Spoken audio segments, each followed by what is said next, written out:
Hey, welcome to the Lazy Bettor USA Breeders' Cup handicapping video. We've got a special guest today. We've got Mark Cramer back from working out in the mountains of Bolivia. Mark, many of you know, has been living in Europe for the past 20 years or so. He's an avid turf racing fan and better. He's got some insight on the European shippers into the Breeders' Cup. Um, but the handicapping profession does a good job at publishing horse workouts, but it fails to cover handicapper workouts. The Breeders' Cup handicapper needs to have a sharp, agile mind, and that is enhanced with good workouts. Working out for a local bar, for example, we'll probably give the handicapper a negative ROI. But in the interest of transparency, Mark would like to publish his latest handicapping workout. Here's a shot of what Mark's been doing lately. It looks like it looks harder than a Bob Baffert workout of 58 seconds for 5 furlongs there. So the halfway up here in his climb during a brief rest under a pepper tree, Cramer came up with a Zen rationale for choosing Love's Only You in the filly and mare turf. Um, then once at the top of this stretch out workout, um, his handicapper's mind was liberated from past performance inhibitions, and he came up with a great reason for the long shot Malavath to stretch out and win the juvenile fillies turf. We're going to hear about all of that in a moment. Here's Mark Cramer. Welcome, Mark. Hey, Roger, great to be here. Yeah, thanks for coming back. I did a little promo for this video on the YouTube channel, and I mentioned that you, in a way, you last time you were here, you had the trifecta for the Kentucky Derby 2 appearances ago. If they disqualified Medina Spirit, your horses that you recommended ran second, third, and fourth. If they had on the spot drug testing, you would have hit the trifecta that day. Well, I seem to be very good at platonic success lately. Yeah. Well, hopefully we can move past that here in the BC turf. It seems like one of the best Breeders' Cup fields as far as quality and depth that we've seen in quite a long time. Not only do you have a lot of European shippers coming in, but some pretty good looking Japanese horses also shipping in for these races. Yeah, well, I'm hoping that, Japanese horses very often have proven to be the best, but they lose anyway. And there's a type of jinx going on with the Japanese horses. And I think we have a chance to overcome that jinx today. But, Deep Impact, Orfevre, all these horses that should have won and didn't. We have another one that should win. Let's see what happens. All right, well, let's get into it here. I'm going to go in order. Here, I've got a few races to talk about, and you have a few in particular that you want to talk about. So on Friday, overall, I'm going to take a page out of your book. I'm going to steal a Mark Cramer move here.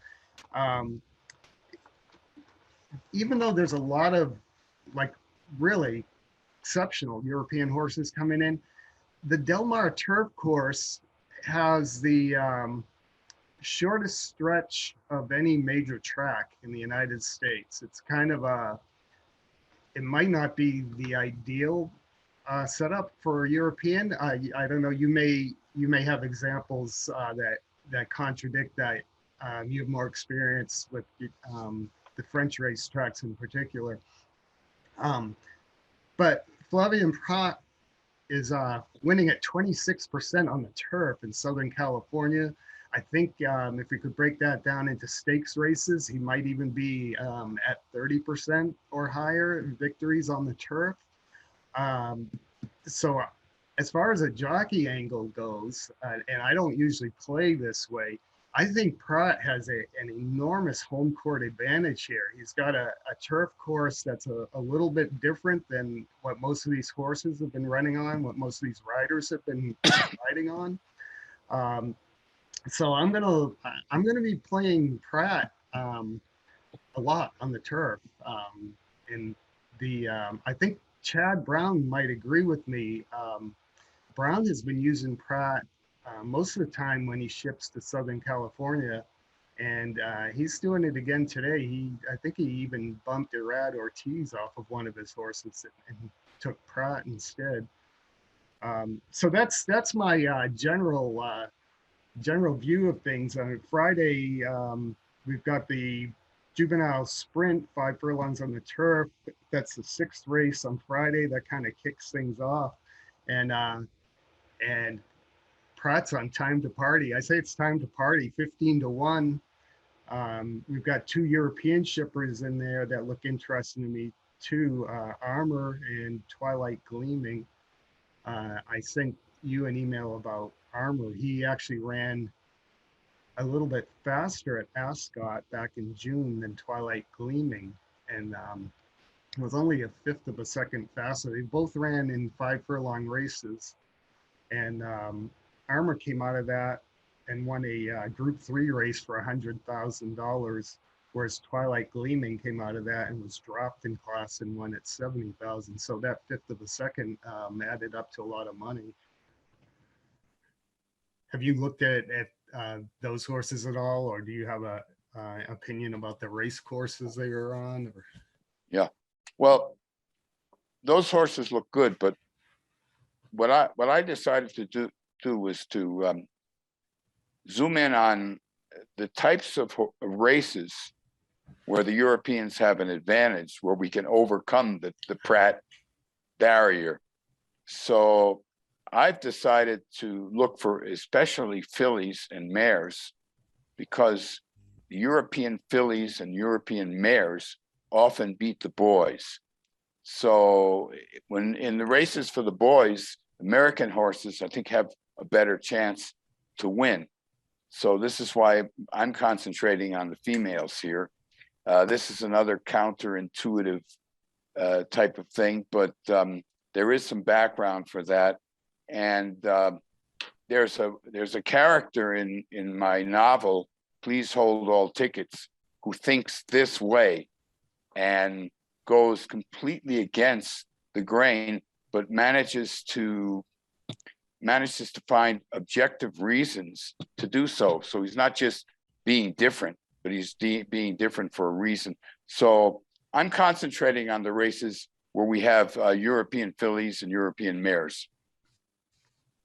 All right, and so would they first one there be the 8th race on Friday, the juvenile fillies on the turf at a mile?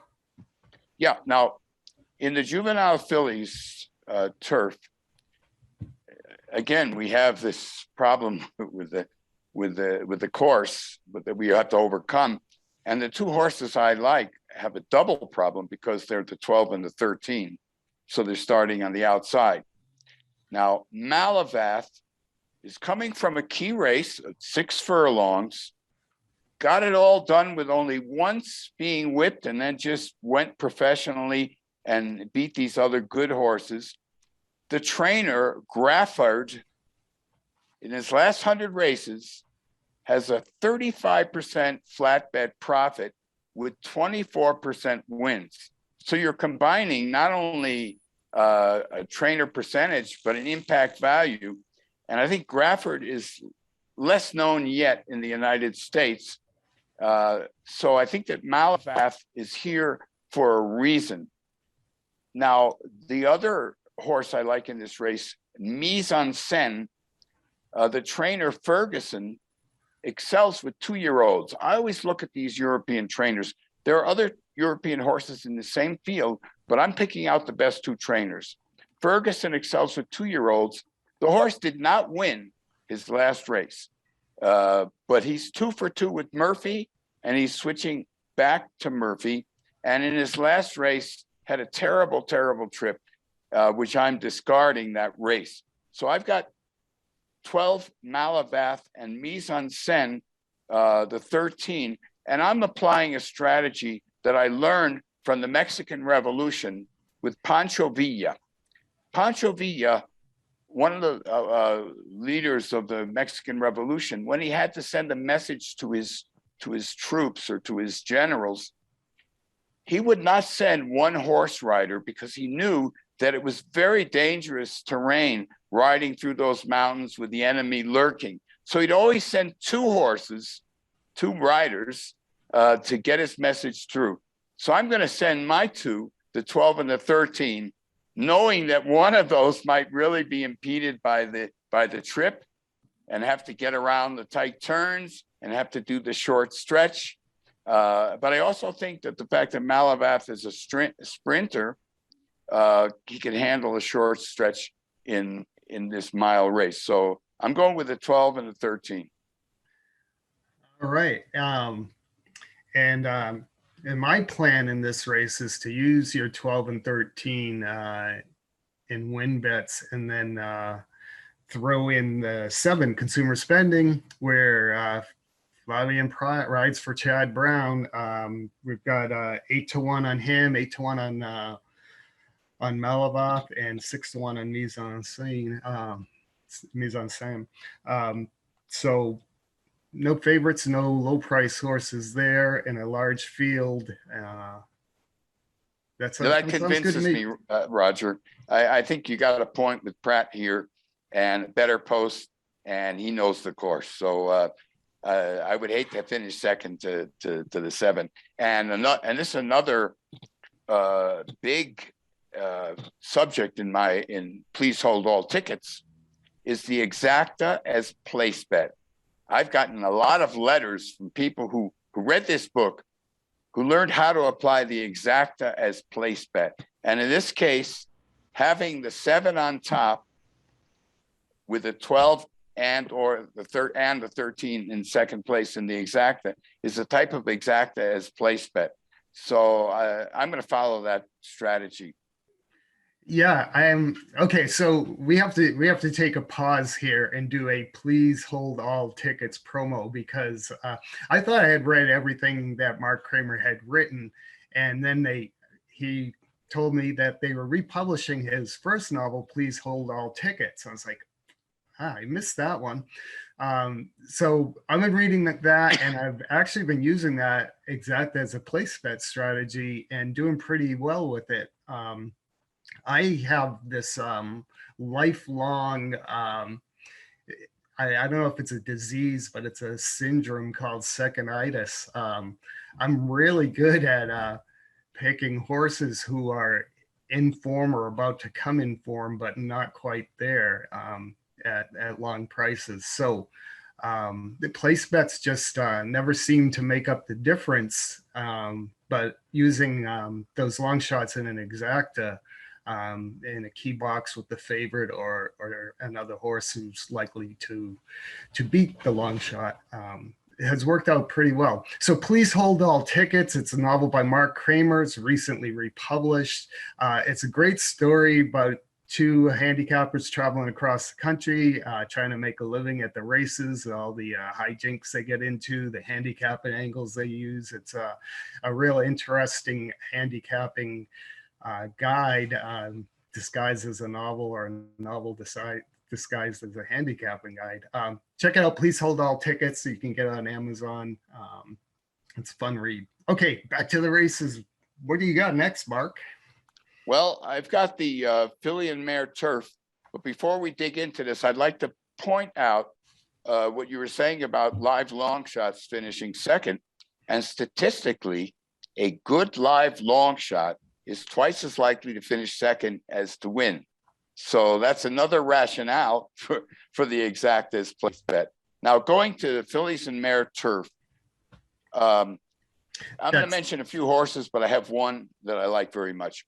Rougier, winner of the Prix de l'Opéra in France, looks quite good. However, in his last 8 races, he's only won twice, and those wins occurred on a heavy surface and on a very soft surface. So I'm playing against Roger with the idea that the firm surface in Del Mar is not to his liking. Another horse, another filly and mare in this race, Love, a very pretentious name. How can I bet on a name like that? Love happened to have gotten beaten by Mishrif, one of the great fillies of the great horses, not a filly, one of the great horses of this season, who was taken out because he went out of form. But when he was running his best races, he was as good as any other horse this year. Love was beaten by Mishrif by 6.5 lengths, while the horse that I'm interested in this race, Love's Only You, was beaten only a half length by Mishrif. Now we're going to get to Love's Only You in a second, but what about Warlike Goddess, the probable favorite in this race, winner of the Grade 1 Flower Bowl? But the horses that Warlike Goddess defeated, even though she's good, but they're not at the level, the class level of the horses that Love's Only You has defeated. So let's go to Love's Only You. First of all, Love's Only You in the Shima Classic, which may be one of the best horse races of the year. I invite all of you to check it out on YouTube, but just in a great race. Love's Only You was in the hunt to win, made a move with 2 other horses, Mishrif and a stablemate of hers. And the horse that they left in the wake, stunned, was Walton Street, who is getting some mention for the Breeders' Cup turf. Walton Street finished 4th, way behind Love's Only You, who ended up 3rd and who was leading at the 1 3/8 point of the race, and only a half length behind Mishrif. So I love to watch that race, and it'll make an impression. Love's Only You beat a number of boys in that Shima Classic, and also Love's Only You beat the boys in a Grade 1 race at Châtine. So she goes well against the men. Why can't she beat the fillies and mares? Only question I have on this is there is a layoff, and there is that Japanese jinx that I was talking about. But this is a gutsy mare. Yeah, it certainly, seems like a kind of a veiled class drop, going from those races against males. It's a funny thing to say with Grade 1 turf race at the Breeders' Cup, but it does seem like you're getting a little class relief there to go along with that immense talent. In that race, Warlike Goddess, certainly loves the distance, just seems to relish the distance. Roger, one other thing we didn't mention, Daria, who won the race last year, and it's a definite contender, not quite the same quality this year as she was last year, and also has a better field that she's facing, and she's also doing a longer distance this year. So Daria has 3 potential negatives, but the horse is real. The filly is real. Which the 12 horse there. The 12 horse, right. So I'm playing against Odaria. I'm playing against Odaria for those but, reasons. If Odaria is 10-1, that's pretty good for a horse that won this same race last year. But like I say, she's doing a distance she's never done before, and she's hasn't been the same level as she was the previous year. All right, and I'm going to throw a long shot in there. Prat is on number 11 dog tag, 30-1 morning line, and she's come up short in graded stakes coming in the U.S. and looks like she's really a cut or 2 below these horses. But it's one thing that caught my eye here, not only that Prat's aboard, but Richard Mandela's the trainer. He does not work his horses out like Baffert does. He doesn't go for the smoking bullet workouts in the morning. But this horse ran 58-1, 5 furlong workout, um, October 23rd. The last time I saw Mandella really get into a stakes horse like that, and this is going back a ways, Gentleman was losing to Skip Away. I think they faced each other twice. And Gentleman, like Skip Away, was a horse who liked to be on or near the lead. And he ceded the lead to Skip Away twice and didn't come close to beating him either time. So Mandella said, we're going after him this time. And the workouts that he gave Gentleman were of this nature, like 58 flat, 5 furlongs. And the two of them went head to head. Skip Away folded, Gentleman held on for second. I think Jerkin's horse came in at was Wagon Limit, or somebody came in and picked them both off at the wire at long odds. But Mandella was serious, and he signaled it by the workouts. And I think he's going to take an aggressive shot here. So not like betting the farm or anything like that, but 30-1. I'm gonna throw him in the mix somehow. I'll figure that out on race day. This is Saturday's 7th race, by the way. Yeah, nothing wrong with that argument there. In fact, I think to put him in the exotics, it makes every sense in the world. Yeah. Good point, so, Roger. I just want to go back a couple races to the 5th. There's a 5 furlong sprint there, and the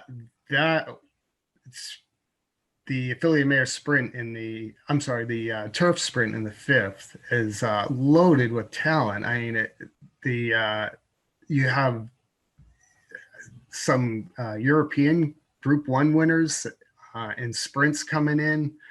You have Glass Slippers, who won this race last year, a Case of You, who just beat Glass Slippers. So I'm going to use some of those European champs there with Pratt again, who fits James Quinn's angle of power sprinter. He's a horse who had success around 2 turns on or near the lead. They switched him to sprint, where he's had mixed success, but he had a workout in 57 3/5 for 5 furlongs. He's 30-1. He's got Pratt. I'm going to throw him in the mix there too. So the 5th and the 7th, I'm using Pratt at long odds with some Europeans.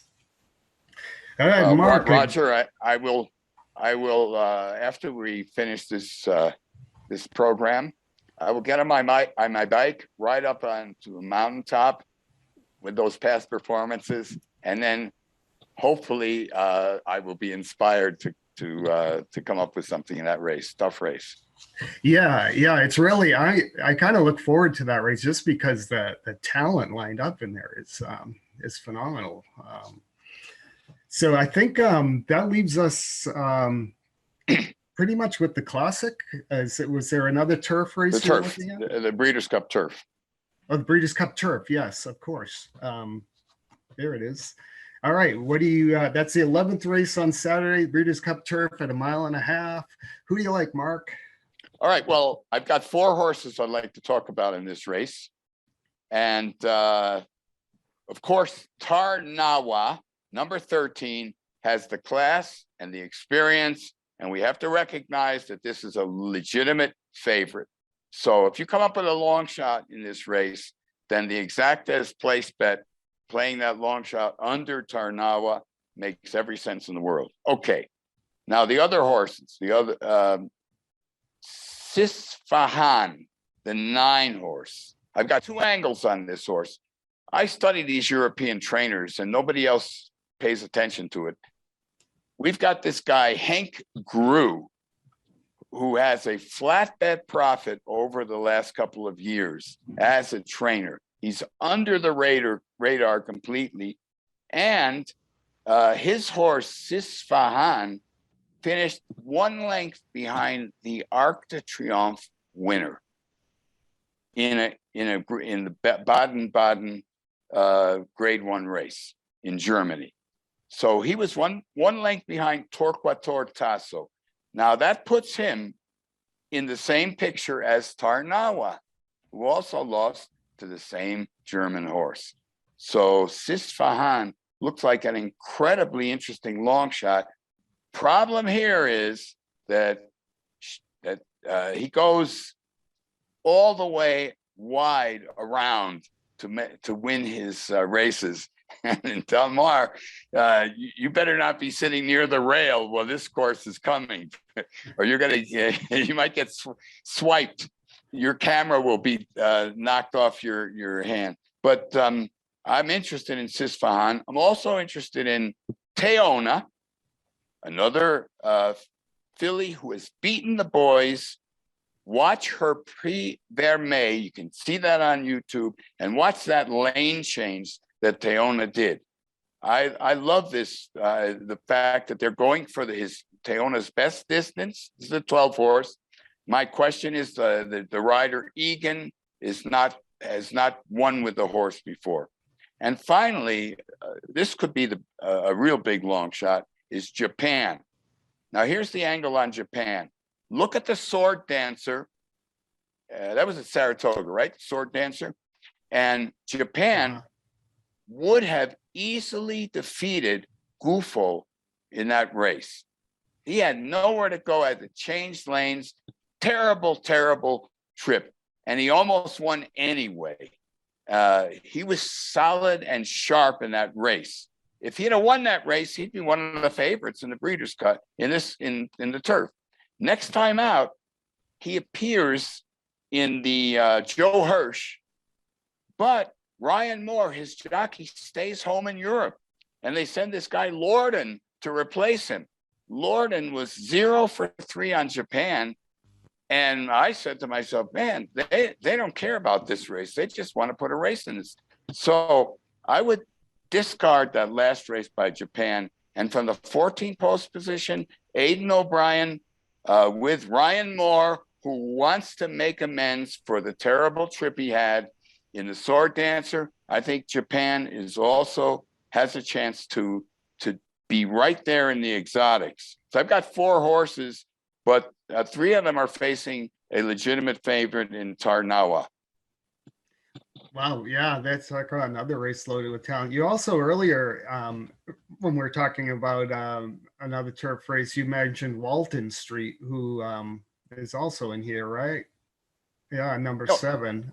So you don't think he quite measures up to the horses you just mentioned? Okay, if you watch Walton Street in the Shima Classic get trounced, looked like he was going to take the lead, and then two Japanese fillies and Mishriff come along and leave him in their wake, and Walton Street didn't know what happened to him.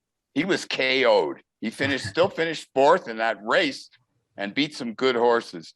But if you like Walton Street here, then you've got to like Love's Only You in the filly and mare turf. My feeling is Walton Street is a cut below these other contenders. All right. Well, there you have it. Yeah, this is a really interesting, challenging card to put together this year. So that kind of wraps up the turf races. Let's close with the classic. Mark, do you have thoughts about that? Let's close with the classic. Oh my God! Look, I've watched that Belmont Stakes. Yeah. You know that this is I identify with Hot Rod Charlie. He's my kind of guy. And there's Pratt riding him. Now, in the Belmont, look at those fractions that Hot Rod Charlie raced. If Pratt can just not go with Nick's Go and Medina Spirit, let those two have it out with each other, but be in a stalking position and get the first jump on the 2 front runners ahead of Essential Quality, then I think Hot Rod Charlie deserves to win this. It sets up for either him or Essential Quality, and I think that he's got he's going to make amends for just missing or for winning and being disqualified. This is a hard luck horse. They should call him Hard Luck Charlie and not Hot Rod Charlie. What a talented horse. I think our odds are going to be better on him than they are on Knicks Go, and better odds than they are on Essential Quality. So if you're looking for the overlay and not necessarily the sure winner, then looks like Hot Rod Charlie could be a wager. What do you think about that, Roger? I totally agree with everything except maybe how the race is going to shape up.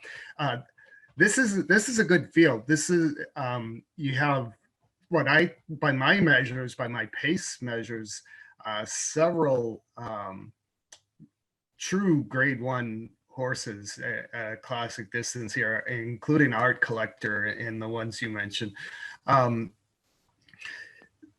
Knicks Go reminds me of Medaglia d'Oro, and he stretched out to a mile and a quarter for the first time, and I'm not so worried about the distance with him. If you look at Medaglia d'Oro, who just dominated as an older horse, he was, I think, 0 for 3 the first 3 times he tried a mile and a quarter as a 3-year-old, and then once he matured, he would take the lead against anyone at any distance and win.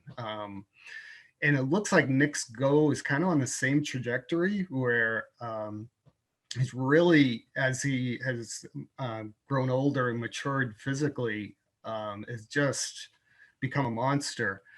That makes me hesitant to bet against him, but another historical analogy for you. When Cigar came off the turf, one of his first stakes appearances was against the unbeatable Holy Bull. And Holy Bull, again, like Knicks Go, was a need to lead horse, was a front running speedster who nobody could keep up with. Cigar went head to head with him, and I believe it was at Gulfstream. I forget which race it was. And unfortunately, Holy Bull broke down in that race, but I think it was because of the pace pressure from Cigar. I mean, they set a blazing pace, and Cigar just essentially ran Holy Bull into the ground and kept on going. I think Hot Rod Charlie is probably going to try something similar here with Knicks Go.